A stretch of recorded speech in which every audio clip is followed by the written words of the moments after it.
জিলহজের 10 দিন যদি পাও কি আমল করবা? আল্লাহর নবী বলেন ফাকসিরু ফিহিন্নাত তাহলিল। 1 নম্বর আমল করবা, বেশি পরিমাণে বান্দা আল্লাহ তাআলার বান্দা কালেমার আওয়াজ দিবা, লা ইলাহা ইল্লাল্লাহ, লা ইলাহা ইল্লাল্লাহ। সরমনের জিকির এটা, কথা কয় না, আরো জোরে বলেন। নবী বলছে চরমনের জিকির বেশি পরিমাণে করো, কথা কন না কেন? জিকির চরমনের জন্য রেখে দিয়েছো।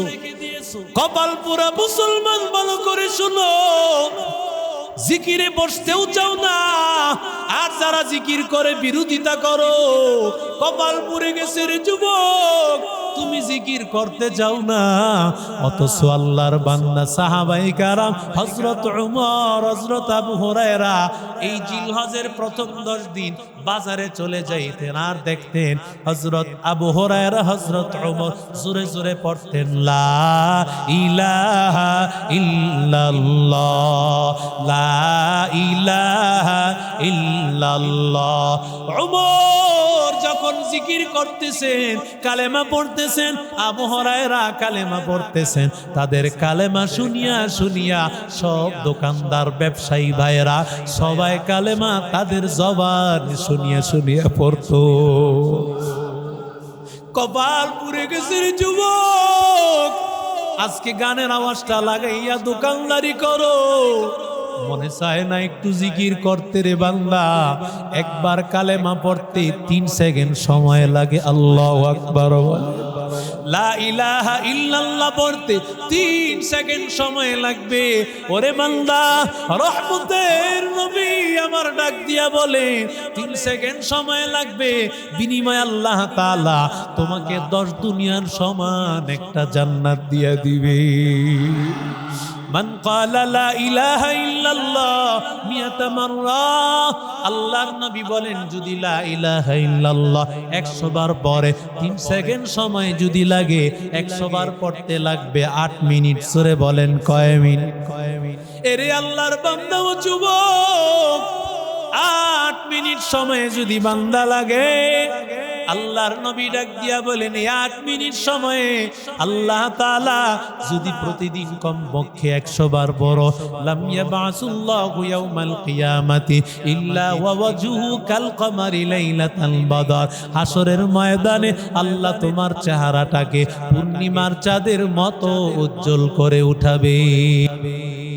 এরে আল্লাহর বান্দা, শুধু আল্লাহ হাসরের ময়দানে আল্লাহ পূর্ণিমার চাঁদের মতো উঠাইবেন না। রহমতের নবী আমার, আল্লাহর নবী ডাক দিয়ে বলেন যারা কালেমা পড়বে, সব সময় কালেমা পড়বে, বয়স বাড়তে থাকবে, চেহারা উজ্জ্বলতা বাড়তে থাকবে। আর জোরে বলে, এরে আল্লাহর বান্দা, দেখবেন কিছু মানুষ যারা অমুসলিম হিন্দু আছে, তাদের চেহারা বয়স হতে না হতে চেহারাটা নষ্ট হয়ে যায়, আছে না নাই? আরো জোরে বলেন। অমুসলিম হিন্দুদের চেহারা খারাপ হয়ে যায়, অথচ তাকায় দেখো মুসলমান নামাজি বান্দা 60-70 বছর হয়ে যায়, এখনো তাদের চেহারা নষ্ট হয় না, আছে না নাই? আরো জোরে বলেন। দেখবেন আমাদের বড় বড় বুজুর্গরা 70-80 বছর হয়ে গেছে, মনে হয়ে যাবে এখনো তাদের বয়স 20 বছর 30 বছর। কেন রে বাবা? আনোয়ার শাহ কাশ্মীরি রহমতুল্লাহি আলাইকে এই প্রশ্ন করা হয়েছে, হযরত নেককার মানুষের চেহারা যত বয়স বাড়তে থাকে চেহারায় উজ্জ্বলতায় দেখা যায়, তাদের চেহারা গ্লেজ মারতে থাকে, চেহারা উজ্জ্বল দেখা যায়। আর যারা আল্লাহর নাফরমান বান্দা, তাদের চেহারা যত বয়স বাড়তে থাকে চেহারা খারাপ হতে থাকে। আল্লাহর বান্দা বলেন, আল্লাহর নেককার বান্দারা যত বয়স বাড়তে থাকে ততই জান্নাতের দিকে আগাইতে থাকে। আরো জোরে বলে, যারা এই কালেমা সব সময় পড়তে থাকে চেহারার মধ্যে উজ্জ্বলতা বাড়তে থাকে। বান্দা যতই বয়স হয়ে যাক আল্লাহ তাআলা তাদের চেহারার মধ্যে কোনো রকমের সমস্যা হয় না। এরে আল্লাহর বান্দা ও যুবক, 100 বার কালেমা যদি পড়তে থাকো, মান ক্বালা লা ইলাহা ইল্লাল্লাহ মিআতা মাররা, আল্লাহর নবী ডাক দিয়া বলেন কেউ যদি 100 বার কালেমা পড়ে আল্লাহ তাআলা এই দুনিয়ার আসমান জমিনের মধ্যবর্তী যত জায়গা আছে তামলা উলাহু মা বাইনাস সামাওয়াতি ওয়াল আরদ, আসমান জমিনের খোলা জায়গা আল্লাহ ভরে দিবে। নবী বলেন বেশি পরিমাণে এই 10 দিনে লা ইলাহা ইল্লাল্লাহ পড়ো। 2 নম্বরে ফাকসিরু ফিহিন্নাত তাকবীর, ফাকসিরু ফিহিন্নাত তাহলিল ওয়াত তাকবীর। 2 নম্বরে আল্লাহু আকবার পড়ো, জোরে কোন আল্লাহু আকবার। আল্লাহু আকবার একবার পড়বে আল্লাহ তার আমল নামায় 30টা সওয়াব 30টা নেকি লিখে দিবেন, আর আল্লাহ তাআলা জান্নাতের দরজা আল্লাহ খুলে দিবে। বেশি পরিমাণে পড়বে আল্লাহু আকবার, সুবহানাল্লাহি ওয়াল হামদুলিল্লাহ ওয়ালা ইলাহা ইল্লাল্লাহু ওয়াল্লাহু আকবার, সুবহানাল্লাহি ওয়া বিহামদিহি সুবহানাল্লাহিল আযীম।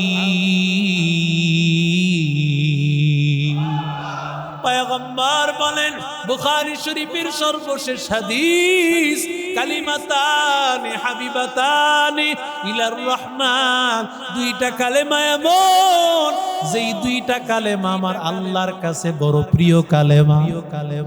আরো জোরে বলেন, কালেমাটা কার কাছে প্রিয়? আরো জোরে বলেন। আল্লাহর নবী বলেন কালিমাতানি হাবিবাতানি ইলার রহমান, 2টা কালেমা আছে এমন যেই 2টা কালেমা আল্লাহর কাছে বড় প্রিয়। খফিফাতানি আলাল লিসান, ও দুনিয়ার মানুষেরা শুনো, এই 2টা কালেমা পড়তে এত কষ্ট মনে হয় না। রিকশাওয়ালারাও পড়তে পারে, একজন শ্রমিকও পড়তে পারে, কাঠমিস্ত্রিও পড়তে পারে, ছোট বাচ্চাও পড়তে পারে, এত কষ্ট হয় না, এত সহজ। সাকিলাতানি খফিফাতানি আলাল লিসান, পড়তে বড় সহজ হয়, কিন্তু নবী আমার ডাক দিয়া বলেন যদিও এত ছোট্ট কালেমা পড়তে বড় সহজ হয়, কিন্তু জানো বান্দা এর ওজনটা কত বেশি জানো নাকি? সাকিলাতানি ফিল মিজান, আমার মায়ার নবী রহমতের নবী আমার ডাক দিয়া বলেন বান্দা জান, হাসরের ময়দানে যদি এই কালেমাটাকে মিজানের পাল্লায় রাখি আর তোমার সমস্ত গুনাহ যদি অন্য পাল্লায় রাখি, আল্লাহ তাআলা তোমার এই কালেমার ওজন আল্লাহর কাছে ভারী হয়ে যাবে। নবী আমার বলেন সুবহানাল্লাহি ওয়া বিহামদিহি সুবহানাল্লাহিল আযীম, সুবহানাল্লাহি ওয়া বিহামদিহি সুবহানাল্লাহিল আযীম। পয়গম্বর বলেন সুবহানাল্লাহি ওয়া বিহামদিহি, শুধু এতটুকু যদি পড়ে সুবহানাল্লাহি ওয়া বিহামদিহি সুবহানাল্লাহি ওয়া বিহামদিহি, রাতের বেলায় বিছানায় শুইয়া বিছানায় ঘুমাইতে যাওয়ার সময় বান্দা যদি সুবহানাল্লাহি ওয়া বিহামদিহি 3 বার পড়ে নাই, হুত্তাত খাতায়াহু ওয়া ইন কানাত মিসলু জাবাদিল বাহর, পয়গম্বর বলেন ওর সমস্ত গুনাহ মাফ হয়ে যাবে যদিও সাগরের ফেনা পরিমাণ হয়ে যায়। মাত্র 3 বার বিছানায় ঘুমাইতে গেছো, ও যুবক, আজকে থেকে আমলটা স্বর্ণাক্ষরে লিখে নাও। সুবহানাল্লাহি ওয়া বিহামদিহি পরের আওয়াজ দিয়া সুবহানাল্লাহি ওয়া বিহামদিহি, এতটুকু সুবহানাল্লাহি ওয়া বিহামদিহি, সুবহানাল্লাহি ওয়া বিহামদিহি, এতটুকু বান্দা বিছানায় শুইয়া তুমি বললা। পয়গম্বর বলেন হুত্তাত খাতায়াহু ওয়া ইন কানাত মিসলু জাবাদিল বাহার, যদি তোমার মনে না থাকে এটা লিখে তোমার বিছানার পাশে লিখে দাও, যাতে করে তোমার দেখলেই মনে হয় যে আল্লাহু আকবার বল। ওরে বান্দা, কারণ শয়তান তোমারে মনে করাইবে না। তোমার সারা দিনের যত গুনাহ আছে মাত্র 3 বার পড়ো, মাত্র 3 বার পড়ো, তোমার সব গুনাহগুলো আল্লাহ তাআলা সাথে সাথে আল্লাহ নিমিষেই শেষ করে দিবি। এরে আল্লাহর বান্দা যুবক, রহমাতুল লিল আলামিন বলেন এই দিনগুলোতে বেশি পরিমাণে পাকসিরু ফিন্নাত তাহলিল ওয়াত তাকবীর ওয়াত তাহমিদ, বেশি পরিমাণে আলহামদুলিল্লাহ বড়। 1 নম্বর লা ইলাহা ইল্লাল্লাহ, 2 নম্বর আল্লাহু আকবার, 3 নম্বর আলহামদুলিল্লাহ। এগুলো এমনিতে আমরা সুবহানাল্লাহ, আলহামদুলিল্লাহ, আল্লাহু আকবার, লা ইলাহা ইল্লাল্লাহ এগুলো পড়লেই হয়ে যাবে সুবহানাল্লাহি ওয়া বিহামদিহি, সুবহানাল্লাহিল আযীম, সুবহানাল্লাহি ওয়া বিহামদিহি, সুবহানাল্লাহিল আযীম। একবার আলহামদুলিল্লাহ পড়ব, কুতিবাত লাহু 30 হাসানা ওয়া হুত্তাত আনহু 30 সাইয়্যা। পয়গম্বর বলেন আলহামদুলিল্লাহ একবার পড়ব 30টা সওয়াব, 30টা গুনাহ আল্লাহ মাফ করে দিবেন। কেমন আছো রে ভাই? আসি কোন রকম, কয় কি কয় না? ওরে বান্দা না, ভালো থাকো খারাপ থাকো, জবানে আসবে আলহামদুলিল্লাহ। ঠিক কিনা জোরে বলেন। ব্যবসা চলতেছে কেমন? এই চলতেছে কোন রকম। আল্লাহ বলে তোর ব্যবসায় ঠাড়া পড়বে, কথা কয় না কেন? আল্লাহ বলে ভালো রাখি আমি, খারাপও রাখি আমি, ঠিক কিনা জোরে বলি। জবানে সর্বপ্রথম বলবো মদনপুরের ভাই, সর্বপ্রথম আমল হবে ভালো খারাপ তো পরের কথা, আগে আমি বলবো আলহামদুলিল্লাহ চলতেছে। তবে দোয়া করিয়েন আল্লাহ যেন ব্যবসায় বরকত দিয়া দেয়। আল্লাহ তাআলা ডাক দিয়া বলেন ও গোলাম, সর্বপ্রথম আমি আল্লাহর শুকর আদায় করেছো, আলহামদুলিল্লাহি রাসুস শুকর। আলহামদুলিল্লাহ হলো শুকর আদায়ের সর্বপ্রথম বাণী। বান্দা যখন সব সময় আলহামদুলিল্লাহ পড়বে, পয়গম্বর বলেন আমি আল্লাহর শুকর আদায় করবে, কারণ আমি আল্লাহই তো তোমারে বিপদে রাখি, আর আমি আল্লাহই তোমারে ভালো রাখি। যখন বান্দা বিপদে পড়িয়াও পড়বে আলহামদুলিল্লাহ, আর বলবে রে মালিক বিপদ থেকে উদ্ধার করে দাও, আয় আল্লাহ তুমি ব্যবসায় বরকত দিয়ে দাও, পরিবারে বরকত দিয়ে দাও।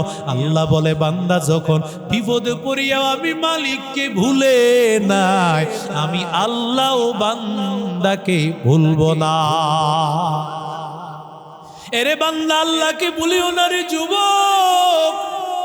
এই দিনগুলোতে বেশি পরিমাণে নামাজ আদায় করো। আল্লাহর নবীর এক সাহাবী নবীর কাছে আসিয়া বলেন ও পয়গম্বর, আপনার সাথে জান্নাতে দিতে চাই। নবী বলেন আলাইকা বিকাসরাতিস সুজুদ, ও বান্দা ও সাহাবী বেশি পরিমাণে তুমি সেজদা আদায় করো, কারণ বান্দা একটা সেজদা তোমাকে আল্লাহ তাআলার সবচেয়ে দামি পর্যায়ে নিয়ে যাবে। এই দিনগুলোতে নামাজ ছাড়বো না রে বাবা। ওরে বান্দা জিলহজের প্রথম দশক এই সময়গুলোতে বান্দা নামাজ ছাড়বো না, কোরআন তেলাওয়াত সাধ্য অনুযায়ী করব। আল্লাহ তাআলা তাআলা এই দিনগুলোর এত বেশি ফজিলত রেখেছেন, কারণ এই দিনগুলোর মধ্যেই হজ আদায় করা হয়, এই দিনগুলোর মধ্যেই কোরবানি আদায় করা হয়, এই দিনগুলোর মধ্যেই বান্দা আল্লাহর রাস্তায় দান করে থাকে। এজন্য আল্লাহ তাআলা বলেন ওয়াল ফাজরি ওয়ালায়ালিন আশ, আল্লাহ বলেন ফজরের নামাজের কসম, কোরবানির দিনের ফজরের কসম, অন্যান্য দিনের ফজরের কসম। আজ জিলহজ মাসের প্রথম 10টা রাত আল্লাহর কাছে বড় দাবির যুবক, এই রাত্রগুলোকে কাজে লাগাও, কারণ জানি না রে বান্দা আর জীবনে জিলহজের এই প্রথম দশক জীবনে আর আসে কিনা রে বাবা। আগামী বছর আবার বাঁচবা, আবার জিলহজ মাসের এই 10 দিন পাইবা, সেটা বড় দূরের কথা রে বাবা। জিলহজ মাসের এই প্রথম 10 দিনটাকে কাজে লাগাও। যদি সুযোগ হয় প্রথম এই 9 দিন রোজা রাখবো, কারণ এক এক রোজা 1 বছরের সমান। যদি না পারি কয়েকটা রোজা রাখবো, তাও না পারলে অন্তত পক্ষে কোরবানির আগের দিন অবশ্যই অবশ্যই রাখার চেষ্টা করব ইনশাআল্লাহ। এরে আল্লাহর বান্দা ও যুবক, আল্লাহর কাছে বলো আল্লাহ আমাদেরকে কবুল করে নাও। আয় আল্লাহ কোরবানির দিন আসতে আসতে আল্লাহ যে কয়দিন আছে রে আল্লাহ, আমাদের আমলগুলো সুন্দর করে দিও, তোমারে যেন ডেকে ডেকে আল্লাহ তোমার দামি হয়ে যেতে পারি। একদিকে কোরবানির প্রাণীর রক্ত জড়াইয়া তোমার কাছে যেন কোরবানি পেশ করে, আবার আমার জানটা দিয়া তোমার দরবারে আল্লাহ আমল পেশ করিয়া আল্লাহ যেন তোমার দরবারে দামি হতে পারি, কবুল করে নাও। এরে আল্লাহর বান্দাদের দল, আল্লাহর কাছে এই 10 দিনের এত দাম, কারণ এই 10 দিনই বেশি পরিমাণে বান্দা সাধ্য অনুযায়ী আল্লাহর রাস্তায় সদকা করে।